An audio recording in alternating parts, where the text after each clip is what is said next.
Hello everyone, welcome back. आज हम start करने वाले हैं अपनी 11th क्लास का 6th chapter which is thermodynamics.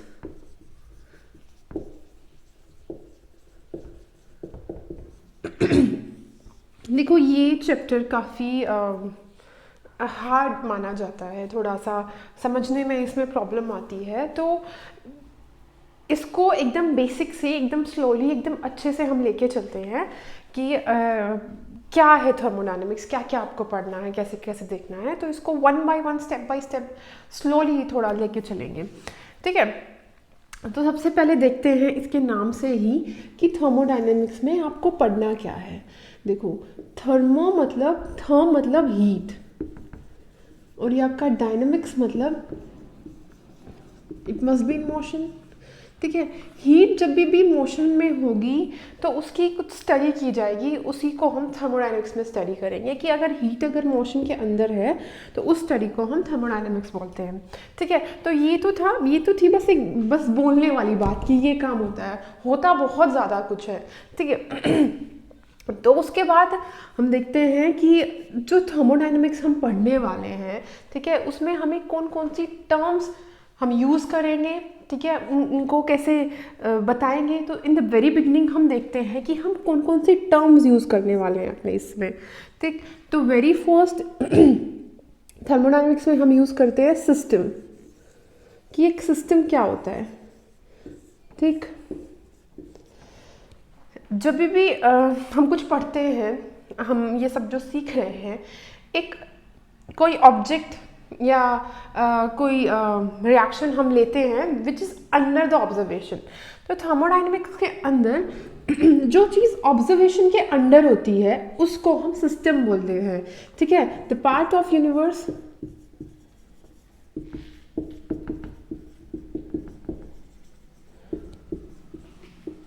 under observation is called a system, ठीक है। सिस्टम तो ये होता है, किसी भी चीज़ की आप अपने इस चैप्टर में स्टडी करोगे उसको आप एक सिस्टम बोलोगे, ठीक है। वेरी सिंपल, अगर कोई रिएक्शन है तो उसको भी सिस्टम बोलोगे, अगर कोई ऑब्जेक्ट है तो उसको भी आप सिस्टम बोलोगे, ठीक है। सिंपल, वेरी सिंपल कि सिस्टम क्या है, जो हमारी ऑब्जर्वेशन के अंडर है, जिसकी हमने इन्वेस्टिगेशन करनी है, दैट इज सिस्टम, ठीक। उसके बाद देखते हैं सराउंडिंग क्या होती है। एनीथिंग other than system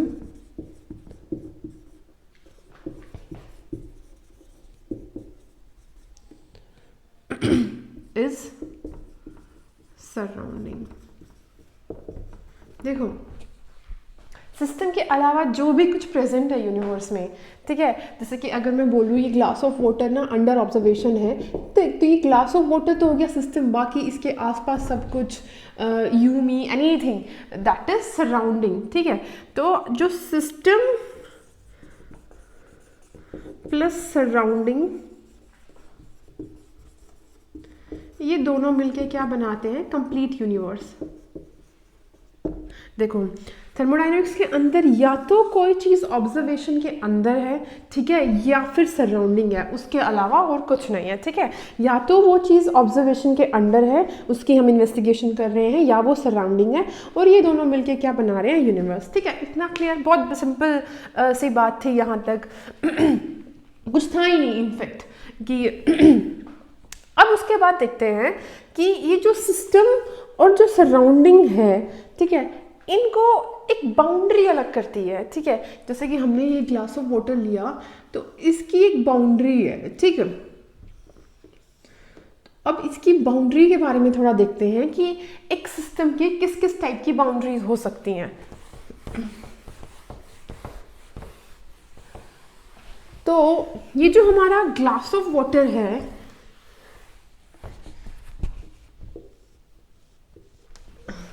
देखो बाउंड्रीज देखते हैं, ठीक है। पहली चीज़ तो यही कि हमारी बाउंड्री रियल हो सकती है और इमेजिनरी हो सकती है। कैसे? ये जो ग्लास ऑफ वाटर हमने लिया हुआ है यहाँ पे, ठीक है, इसकी ये जो बाउंड्री है ये क्या हो गई, रियल, लेकिन एक बाउंड्री पानी की यहाँ भी है, ठीक है, सिस्टम यहीं तक लिमिटेड है। इस बाउंड्री को हम क्या बोलेंगे, इमेजिनरी, ठीक है। तो एक इमेजिनरी हो गई, एक रियल हो गई। उसके बाद या तो हमारी बाउंड्री कंडक्टिंग हो सकती है या नॉन कंडक्टिंग हो सकती है, ठीक है। तो जो कंडक्टिंग होगी हम उसको क्या बोलेंगे, डायाथर्मिक और एडियाबैटिक, ठीक। डायाथर्मिक, जैसे ये हमने एक पानी का ग्लास लिया, उसको हमने रूम टेम्परेचर पे रखा हुआ है, और समझो कि ये जो पानी का ग्लास है इसके पानी का टेम्परेचर रूम टेम्परेचर से ज़्यादा है, ठीक है। तो जो हीट है वो फ्लो कर रही है, मतलब जो पानी का ग्लास है वो अपनी हीट को बाहर निकाल रहा है, किसकी, अपनी बाउंड्री के थ्रू। तो ये जो बाउंड्री है ये क्या होगा, कंडक्टिंग। तो इसको क्या बोलेंगे, डायाथर्मिक, विच कंडक्ट्स हीट एनर्जी। ये जो एडियाबैटिक है ये क्या है, इसका मतलब ये है कि हमने अब कोई ऐसा कंटेनर ले लिया जिसकी ये जो वॉल्स है ये हीट ट्रांसफ़र नहीं करती है, ठीक है, डजंट कंडक्ट और ट्रांसफर हीट, क्या कह सकते हैं, delta Q is equal to 0, ठीक है। अगर एडियाबैटिक है तो कोई हीट ट्रांसफ़र नहीं होगा, अदरवाइज अगर कंडक्टिंग है तो हम उसको डायाथर्मिक बोलेंगे, हीट ट्रांसफ़र होगा, ठीक है। तो बाउंड्री रियल भी हो सकती है, इमेजिनरी भी हो सकती है, एडियाबैटिक भी हो सकती है, डायाथर्मिक भी हो सकती है। एक चीज़ और देखो, ये जो अपना थर्मोडायनेमिक्स है इसके अंदर हम सारे गैसेस के बारे में पढ़ने वाले हैं, ठीक है। तो कुछ इस तरीके के सिस्टम दिए गए होंगे आपके अंदर कि ये एक कोई कंटेनर है, उसके अंदर कोई लिक्विड है या गैस है, और यहाँ पे एक पिस्टन लगी हुई है। पिस्टन लगी हुई है मतलब ये पिस्टन ऊपर या नीचे मूव कर सकती है, ठीक है। अगर आप देखेंगे तो ये वाली बाउंड्री क्या है, ये तो स्टेशनरी है, दिस इज रिजिड, तो दिस इज रिजिड बाउंड्री, और ये क्या है, फ्लेक्सिबल बाउंड्री, ठीक है। तो इधर से ही बाउंड्रीज के दो और टाइप भी हो जाएंगे, one is rigid, one is flexible, ठीक है। अब देखो थर्मोडायनेमिक्स में होता क्या है, बेसिक आइडिया मैं देती हूँ आपको।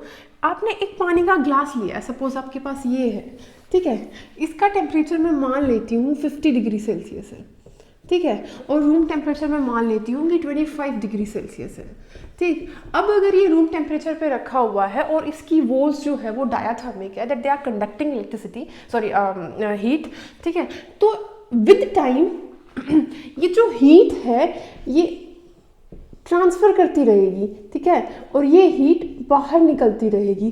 सिस्टम अपनी हीट सराउंडिंग को देता रहेगा। कब तक देता रहेगा, जब तक इन दोनों का टेम्परेचर 25 डिग्री सेल्सियस नहीं हो जाता, ठीक है। तो हीट का ट्रांसफ़र हो रहा है from an object which is at higher temperature to an object which is at lower temperature. तो सिंपली हम बोल सकते हैं सिस्टम और सराउंडिंग में तब तक हीट ट्रांसफ़र होता रहता है जब तक टेम्परेचर मेंटेन नहीं हो जाता, सिस्टम इक्विलिब्रियम में नहीं आ जाता।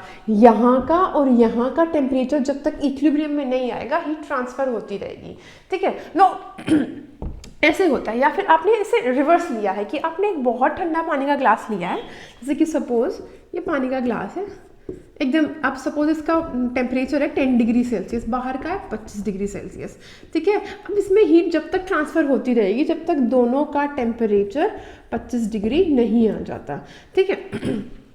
तो इस तरीके से काम होता है, क्योंकि ये डायथर्मिक हमने ली है तो इसलिए टेम्परेचर जो है वो चेंज हो पा रहा है, ठीक, और तब तक होता रहेगा जब तक इक्विलिब्रियम मेंटेन नहीं होता, ठीक है। तो ये बात थी हमारी बाउंड्रीज के बारे में कि एक सिंपल सिस्टम की कितने टाइप की बाउंड्रीज हो सकती है। अभी इन्हीं बाउंड्रीज के हिसाब से और इसी टेम्परेचर या हीट एक्सचेंज के हिसाब से हम अपने सिस्टम को डिफाइन करेंगे कि हमारा जो सिस्टम है वो कितने टाइप का होता है, ठीक है। तो आगे हम देखते हैं हमारे टाइप्स ऑफ सिस्टम। तो अभी हम देखते हैं टाइप्स ऑफ सिस्टम्स। देखो जो सिस्टम है उनको 3 टाइप में लिया हुआ है। वन इज ओपन सिस्टम, ठीक है। सेकेंड इज क्लोज्ड सिस्टम,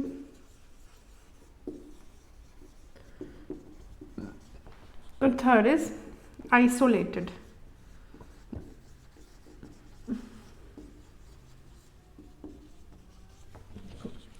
जो हमने यहाँ पे एक ग्लास ऑफ वाटर लिया था, ठीक है, इसके अंदर पानी था जो कि हमने ले लिया सपोज हायर टेम्परेचर पे था, वही सपोज 50 डिग्री पे था, ठीक है। बाहर का टेम्परेचर RT है ही, ठीक। तो इससे क्या होता है, हीट ट्रांसफ़र होती रहती है जब तक ये दोनों इक्विलिब्रियम में नहीं आ जाएंगे, ठीक है। अब इसी के साथ क्योंकि इसकी ये जो बाउंड्री है ये क्या है, इमेजिनरी, और ये क्या है, ओपन, ठीक है। तो ये जो इसका मास ट्रांसफ़र है, आपने देखा होगा ना, पानी इवेपोरेट करता है, अब इसको इसमें से मास ट्रांसफ़र भी हो सकता है और इसमें हीट ट्रांसफ़र भी हो सकती है, ठीक है। तो इस सिस्टम को हम क्या बोलेंगे, ओपन सिस्टम। और इसका मास ट्रांसफ़र इसीलिए हो पा रहा है क्योंकि इसके अंदर जो एक बाउंड्री है वो क्या है, इमेजिनरी बाउंड्री है। तो ओपन सिस्टम के अंदर क्या होता है, जो एक बाउंड्री होती है वो क्या होती है, वन बाउंड्री इज इमेजिनरी, ठीक है। अब देखो सिस्टम के अंदर हमने 2 चीजें देखनी है, एक तो देखनी है मास ट्रांसफर, दूसरा देखना है एनर्जी ट्रांसफर। अब ये जो एनर्जी ट्रांसफर है ये 2 तरीके से हो सकता है, ठीक है। थर्मोडायनामिक्स में पूरे में ही ये जो एनर्जी है ये 2 तरीके से सिस्टम और सराउंडिंग के बीच में एक्सचेंज कर सकती है, एक हीट की फॉर्म में, दूसरा वर्क की फॉर्म में, ठीक है, या तो हीट की फॉर्म में या वर्क की फॉर्म में, ठीक। तो अगर हम यहाँ पे अपनी एक टेबल बनाएं कि अगर हमारा सिस्टम ओपन सिस्टम है, ठीक है, तो उसके अंदर मास ट्रांसफर भी हो सकता है और एनर्जी ट्रांसफर भी हो सकता है in the form of heat, ठीक है। उसके बाद हम देखते हैं कि क्लोज सिस्टम क्या होता है, ठीक, कि अगर हमने यही कंटेनर यहाँ से एक रियल बाउंड्री के साथ कवर कर दिया, ठीक, तो ये क्या हो गया, एक क्लोज सिस्टम हो गया। अब देखो यहाँ से हीट ट्रांसफर हो सकती है क्योंकि इसकी वॉल्स क्या है, डायाथर्मिक, ठीक है, इसके पास डायाथर्मिक वॉल्स हैं तो ये हीट ट्रांसफर तो कर सकता है, ठीक। लेकिन अगर इसकी ये वाली बाउंड्री अभी तक क्या थी, इमेजिनरी थी, अगर अब इसको भी रियल ले लिया जाए, ठीक, तो ये क्या हो जाएगा, एक क्लोज सिस्टम हो जाएगा। अब इसके अंदर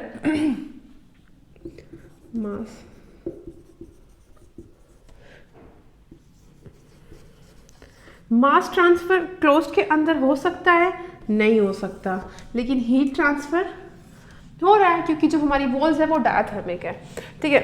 अभी जब हमने टाइप्स ऑफ बाउंड्रीज पढ़ा तब हमने एक चीज़ देखी थी कि जो बाउंड्रीज होती है वो फ्लेक्सिबल और रिजिड भी होती है। अब यहाँ पे तो क्या है, चारों बाउंड्रीज क्या है, रिजिड, ठीक है। अगर इसी का ही एक केस ले लिया जाए कि इसके अंदर ये एक पिस्टन लगी हुई है, सोच के देखो, और यहाँ पे एक लिक्विड है तो इसके अंदर, ठीक।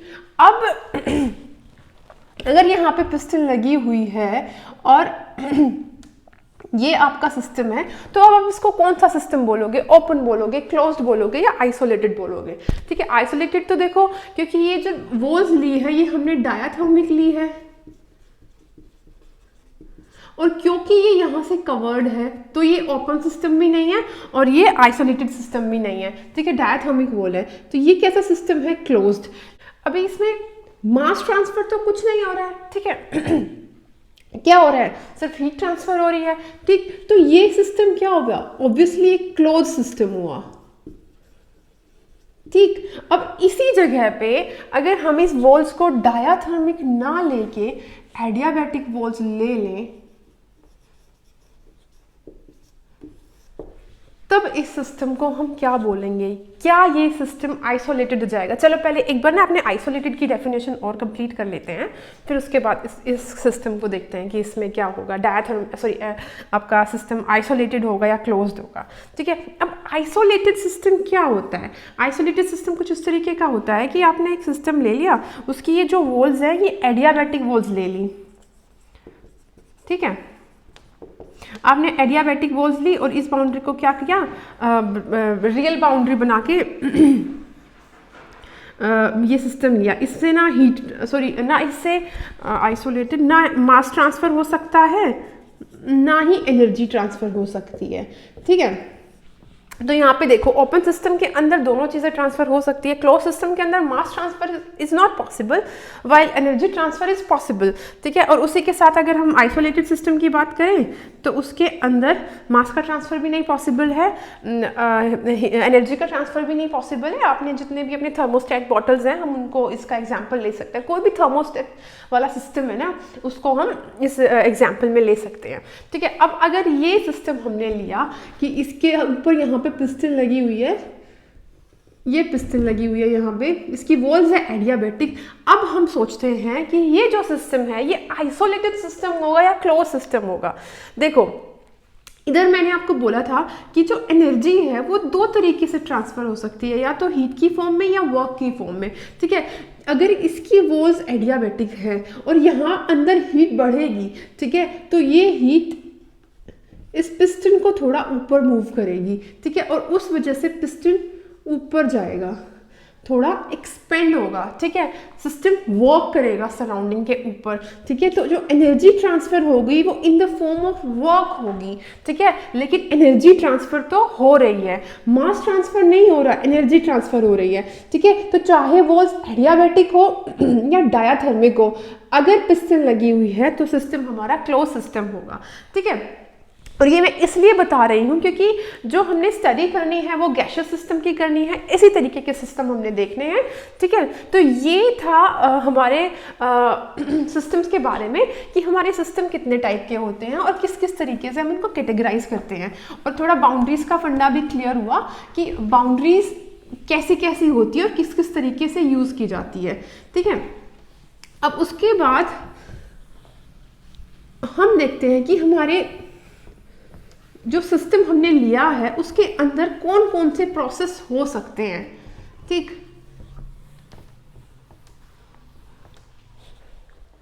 देखो थर्मोडायनामिक्स के अंदर basically pressure, volume, temperature, number of moles, क्योंकि आपने जो थर्मोडायनामिक्स पढ़नी है वो गैसियस सिस्टम पे ज़्यादा पढ़नी है, जब थर्मोकेमिस्ट्री की बात करेंगे तब कुछ रिएक्शंस आएंगी उन पे स्टडी करेंगे, बट जो थर्मोडायनामिक्स है वो पूरी गैसियस सिस्टम पे है, ठीक है। इसलिए ये सारी चीज़ें, ये सारे पैरामीटर्स आपको बहुत ज़्यादा स्टडी करने पड़ेंगे, ठीक है। अगर आपने एक सिस्टम लिया है, उस सिस्टम के अंदर कितने टाइप ऑफ प्रोसेस हो सकते हैं हमें ये देखना है, ठीक है। प्रोसेस क्या है, कुछ भी किसी एक सिस्टम के अंदर जो भी कुछ हो रहा है उसको प्रोसेस बोल रहे हैं, लेकिन किस कंडीशंस में हो रहा है उस बेसिस पे हम डिफाइन करते हैं हमारे टाइप्स ऑफ प्रोसेस। देखो सबसे पहले अगर मैं बोलूँ कि जो हमारा सिस्टम है उसके अंदर कोई टेम्परेचर चेंज नहीं हो रहा है, जिसे नाम लेते हैं आइसोथर्मिक प्रोसेस। देखो एक सिस्टम लिया है हमने, ठीक है,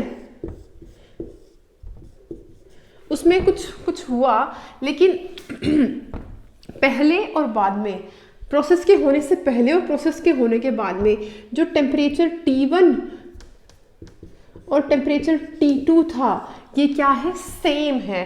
ठीक है, इसका मतलब क्या हुआ, change in T, delta T, T2 minus T1 is equal to 0।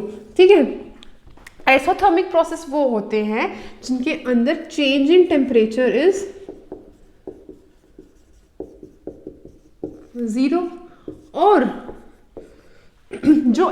जो प्रोसेस एक कांस्टेंट टेम्परेचर के ऊपर होते हैं, ठीक है, उनको क्या बोलेंगे, आइसोथर्मिक प्रोसेस। जैसे कि कोई रिएक्शन है, वो रूम टेम्परेचर पे हो रही है और ना वो हीट एक्सर्ट कर रही है, ना वो हीट ले रही है, ना एंडोथर्मिक है ना एक्सोथर्मिक है, तो उस टाइप की रिएक्शन को क्या बोलेंगे हम, आइसोथर्मिक रिएक्शन, कि उसका टेम्परेचर क्या है, सेम है, आइसोथर्म है, मतलब सेम है, टेम्परेचर सेम है। ठीक है, a process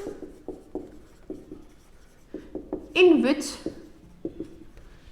temperature doesn't change। ठीक है, उसी तरीके से अगर हम दूसरा ले आइसोकोरिक रिलेट करता है वॉल्यूम से। ठीक है, ठीक, वो एक ऐसा प्रोसेस जिसके अंदर वॉल्यूम चेंज नहीं होता, डेल्टा, यहाँ पे डेल्टा T इज 0, यहाँ पे लिख देते हैं डेल्टा V इज 0। ठीक है, डेल्टा V इज 0 मतलब कि उसका जो वॉल्यूम है वो क्या है, कांस्टेंट है। A process in which volume remains constant through out the process. ठीक है,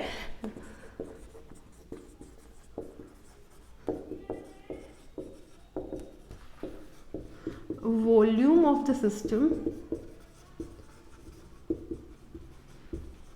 remains constant। ठीक है, तीसरे टाइप के प्रोसेस होते हैं आइसोबारिक,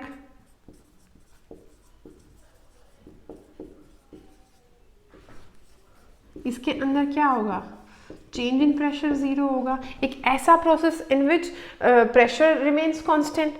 ठीक है, तीसरा देखते हैं हम अपना adiabatic process.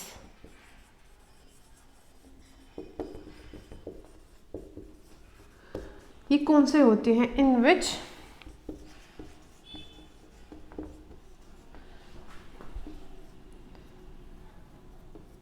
The heat of system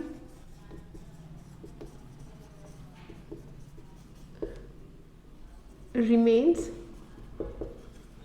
constant। क्या हो गया, delta Q is equal to 0। ठीक है, इतनी बात ठीक है। ये 4 तरीके के प्रोसेस है। अब इसी को हमें ग्राफ से दिखाते हैं, इधर प्रेशर है, इधर वॉल्यूम है। ठीक, कि अगर प्रेशर वॉल्यूम की फॉर्म में इन चारों प्रोसेस को प्रेजेंट किया जाए तो किस तरीके से किया जाएगा।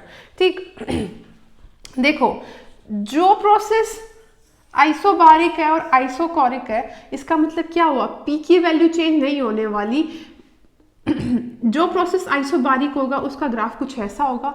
ठीक, सॉरी, उसका ग्राफ कुछ ऐसा होगा, और जो प्रोसेस आइसोकोरिक है उसका ग्राफ कुछ ऐसा होगा।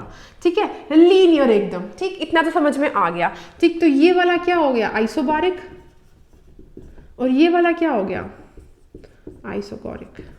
ठीक है, एक फिक्स्ड वॉल्यूम पे पूरी लाइन ड्रॉ कर दी हमने। ठीक है, अब आती है आइसोथर्मिक की और एडियाबैटिक की। आइसोथर्मिक और एडियाबैटिक एक हाइपरबोला आएगा, रेक्टेंगुलर हाइपरबोला। ठीक है, जो आइसोथर्मल होता है वो ऊपर वाला होता है, और ये वाला क्या होता है, एडियाबैटिक। ठीक है, अगर प्रेशर वॉल्यूम का अगर ग्राफ प्लॉट किया जाए तो उसको हम इस तरीके से रिप्रेजेंट करेंगे। ठीक, तो ये था हमारे प्रोसेसेस के बारे में कि हमारे कितने टाइप के प्रोसेस होते हैं। देख, और ये थे इनके ग्राफ। इसके बाद देखो, जब हम थर्मोडायनेमिक्स पढ़ रहे हैं तो एक प्रोसेस को समझने के लिए हमें कुछ टर्म्स चाहिए होंगे, कुछ वेरिएबल्स चाहिए होंगे। तो नेक्स्ट हम वो देखने वाले हैं कि अगर हम थर्मोडायनेमिक्स पढ़ रहे हैं तो हमें कौन कौन से वेरिएबल्स स्टडी करने हैं, कौन कौन से वेरिएबल्स होंगे, और वो वेरिएबल किस तरीके के होंगे। देखो, आपने देखा होगा कि आई थिंक आप लोगों को नॉलेज होगी कि जो वेरिएबल्स होते हैं इनको पैरामीटर्स भी हम बोल सकते हैं, फंक्शंस भी बोल सकते हैं, ठीक। इनको दो तरीके से समझा जाता है। थर्मोडायनेमिक्स में दो तरीके के यूज होंगे। एक होते हैं पाथ वेरिएबल्स, एक होते हैं स्टेट वेरिएबल्स, ठीक है। पाथ वेरिएबल्स कौन से होंगे, स्टेट वेरिएबल्स कौन होंगे? देखो आपने डिस्टेंस और डिस्प्लेसमेंट के बारे में पढ़ा होगा। आप यहाँ पे थे, यहाँ पे ए और बी के बीच के शॉर्टेस्ट डिस्टेंस को हम क्या बोलेंगे? Displacement, actual displacement. अब यहाँ पे जाने के लिए आप किस रास्ते से जाते हो, कैसे जाते हो, ठीक है। तो जो आपका डिस्प्लेसमेंट है वो एक स्टेट वेरिएबल है कि वो इनिशियल और फाइनल स्टेट पर डिपेंड करता है। लेकिन जो आपका डिस्टेंस है, आपने डिस्टेंस कितना कवर किया, वो एक पाथ वेरिएबल है कि आप किस रास्ते से वहाँ तक गए हो। ऐसे ही थर्मोडायनामिक्स में जो पैरामीटर्स हम पढ़ने वाले हैं, ये वेरिएबल्स हम पढ़ने वाले हैं, ये दो तरीके से डिवाइड हो जाएंगे। एक जाएगा स्टेट वेरिएबल्स में, एक जाएगा स्टेट वेरिएबल्स में, एक जाएगा पाथ वेरिएबल्स में। तो अभी के लिए मैं आपको बता देती हूँ, जो पाथ वेरिएबल्स है वो सिर्फ दो होने वाले हैं, हीट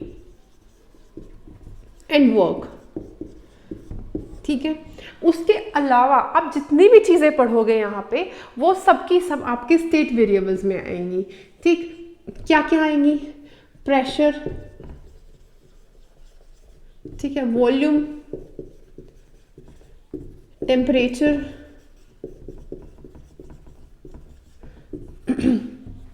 एंथैल्पी,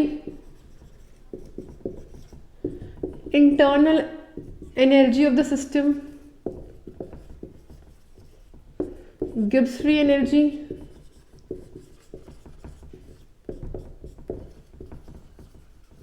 ठीक है। जो भी चीज़ है वो सब इसी में आएंगे, स्टेट वेरिएबल्स में, ठीक। अब हीट और वर्क के अलावा जितने भी वेरिएबल्स आप देखने वाले हैं वो इस स्टेट वेरिएबल्स में आने वाले हैं, ना कि पाथ वेरिएबल्स में। स्टेट वेरिएबल्स क्या होते हैं? स्टेट वेरिएबल्स होते हैं depends upon initial and final state of the system, ठीक है। पाथ से कोई मतलब नहीं है। वाइल जो पाथ वेरिएबल्स है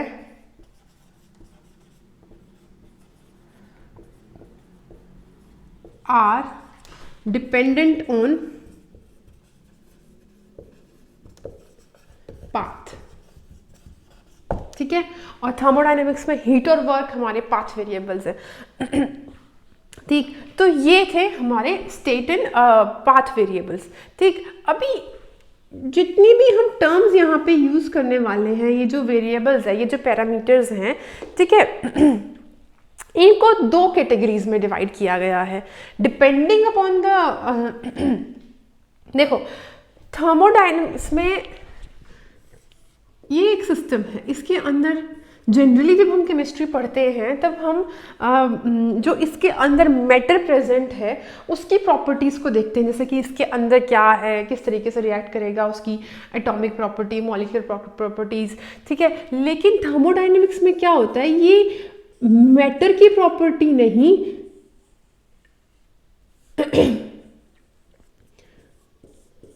लेकिन उस पे होने वाले प्रोसेस की स्टडी की जाती है, ठीक है।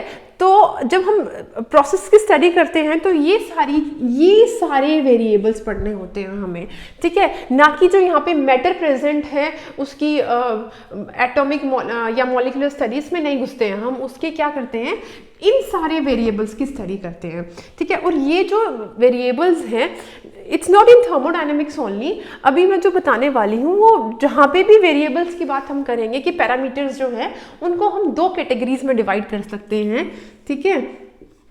One is extensive, one is intensive.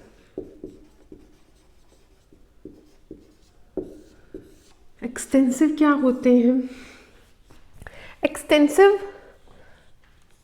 Parameters are, these are mass dependent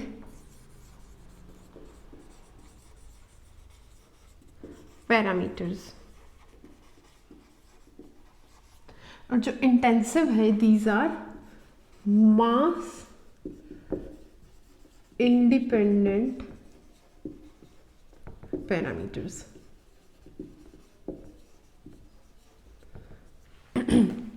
जो एक्सटेंसिव जितने भी पैरामीटर्स होते हैं वो मास पे डिपेंडेंट करते हैं, इंटेंसिव इंडिपेंडेंट होते हैं। देखो आयन मतलब इंडिपेंडेंट, एक्सटेंसिव मतलब मास पे डिपेंडेंट। इसका क्या मतलब हुआ? देखो मैंने एक लिक्विड सॉल्यूशन ले लिया, ठीक है, इसके अंदर कोई लिक्विड प्रेजेंट है, ठीक है। अब इसको मैंने, इसी को सेम को मैंने दो कंटेनर्स में डाल दिया और हाफ हाफ कर लिया, ठीक है। अब जब मैंने इसको इसमें ट्रांसफर किया तो वो कौन कौन से इसके पैरामीटर्स हैं जो बदल जाएंगे? जैसे कि यहाँ पे कुछ वॉल्यूम था V, यहाँ पे वो कितना हो गया V/2, यहाँ पे कितना हो गया V/2। जब हमने इसको ट्रांसफर किया तो वॉल्यूम बदल गया, मतलब इसके मास पे डिपेंड कर रहा है, तो वॉल्यूम क्या हुआ? एक्सटेंसिव प्रॉपर्टी, ठीक है। जब हमने इसको ट्रांसफर किया ऑब्वियसली इसका मास तो बदला ही बदला है, मास भी बदला है। इसमें टोटल नंबर ऑफ मोल्स कुछ थे, इधर जाके आधे आधे हो गए, ठीक है, तो नंबर ऑफ मोल्स भी है।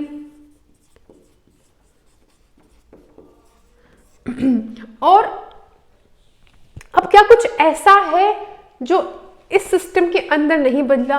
देखो यहाँ पे T टेम्परेचर था इस लिक्विड का, इसको इनमें ट्रांसफर किया तभी भी तो टेम्परेचर सेम ही रहेगा, यहाँ पे भी T रहेगा, यहाँ पे भी T रहेगा। तो इंटेंसिव क्या हुआ? टेम्परेचर, ठीक है। प्रेशर नहीं बदलेगा।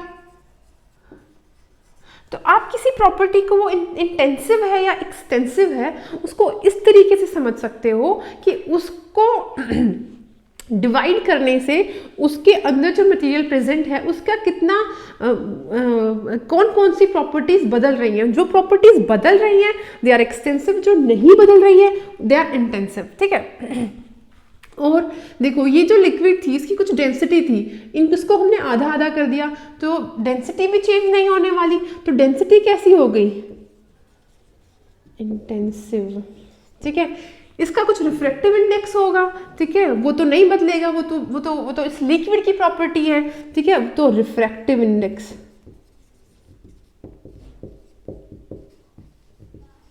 ठीक है। और क्या हो सकता है? ये जो हमने लिक्विड लिया इसकी कुछ कंसंट्रेशन में रही होगी। देखो यहाँ पे सपोज मैंने m मोलर कंसंट्रेशन का ले लिया, ठीक है, तो इस सॉल्यूशन को इसमें डाल दिया आधा, इसमें डाल दिया आधा, तो कंसंट्रेशन तो इसकी m ही रहने वाली है, कंसंट्रेशन तो नहीं बदली, ठीक है। तो ये कौन सी प्रॉपर्टी आ जाएगी फिर? मोलैरिटी नहीं, कोई भी कंसंट्रेशन टर्म जो होगी वो क्या होगी? कंसंट्रेशन इंटेंसिव, ठीक है। और क्या हो सकता है? अब जैसे सपोज इस सॉल्यूशन का कुछ pH भी रहा होगा, pH पावर ऑफ हाइड्रोजन मतलब कंसंट्रेशन ऑफ हाइड्रोजन ही बताता है, तो जो आपका pH है वो भी क्या हो जाएगा?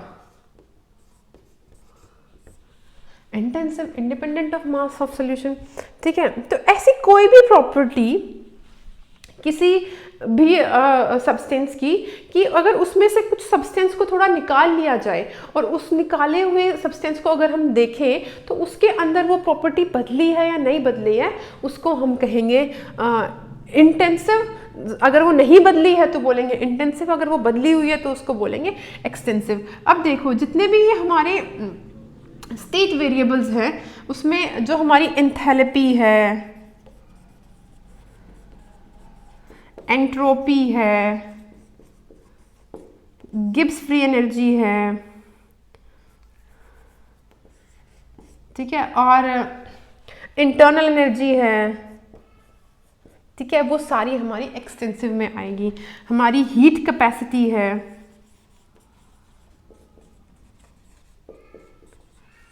ठीक, जो हमारी अगर इस enthalpy entropy Gibbs free energy या इंटरनल एनर्जी के सामने अगर मोलर लगा दिया जाए, मतलब 1 मोल की, ठीक है, तो वो किसके अंदर आ जाएगी, इंटेंसिव के अंदर। मोलर, उसके बाद कुछ भी है, मोलर हीट कैपेसिटी है, एंथैल्पी है, एंट्रोपी है, इंटरनल एनर्जी है, ठीक है, वो सब किस में आएंगे, इंटेंसिव में, ठीक है। तो इंटेंसिव प्रॉपर्टीज वो होती हैं जो मास पे इंडिपेंडेंट होती है, एक्सटेंसिव प्रॉपर्टी वो होती है जो मास पे डिपेंड करती है। अब थोड़ा सा इसके बारे में ये देख लेते हैं कि कोई प्रॉपर्टी इंटेंसिव है या एक्सटेंसिव है, हम उसको कैसे देखेंगे, कैसे पता करेंगे अगर हमें उसके बारे में नहीं पता तो। देखो, एक फॉर्मूला लिया गया है कि अगर किसी इनमें से कोई भी पैरामीटर है, उसके फॉर्मूला में अगर ऐसा आता है एक्सटेंसिव डिवाइडेड बाय एक्सटेंसिव, तो वो जो प्रॉपर्टी होगी उसको बोलेंगे हम इंटेंसिव। कैसे? जैसे कि हमारी डेंसिटी थी, डेंसिटी क्या है, मास डिवाइडेड बाय वॉल्यूम, ठीक है। मास क्या है, एक एक्सटेंसिव, वॉल्यूम क्या है, एक्सटेंसिव, ठीक है। Extensive upon extensive is intensive, ठीक है। उसके बाद कंसंट्रेशन,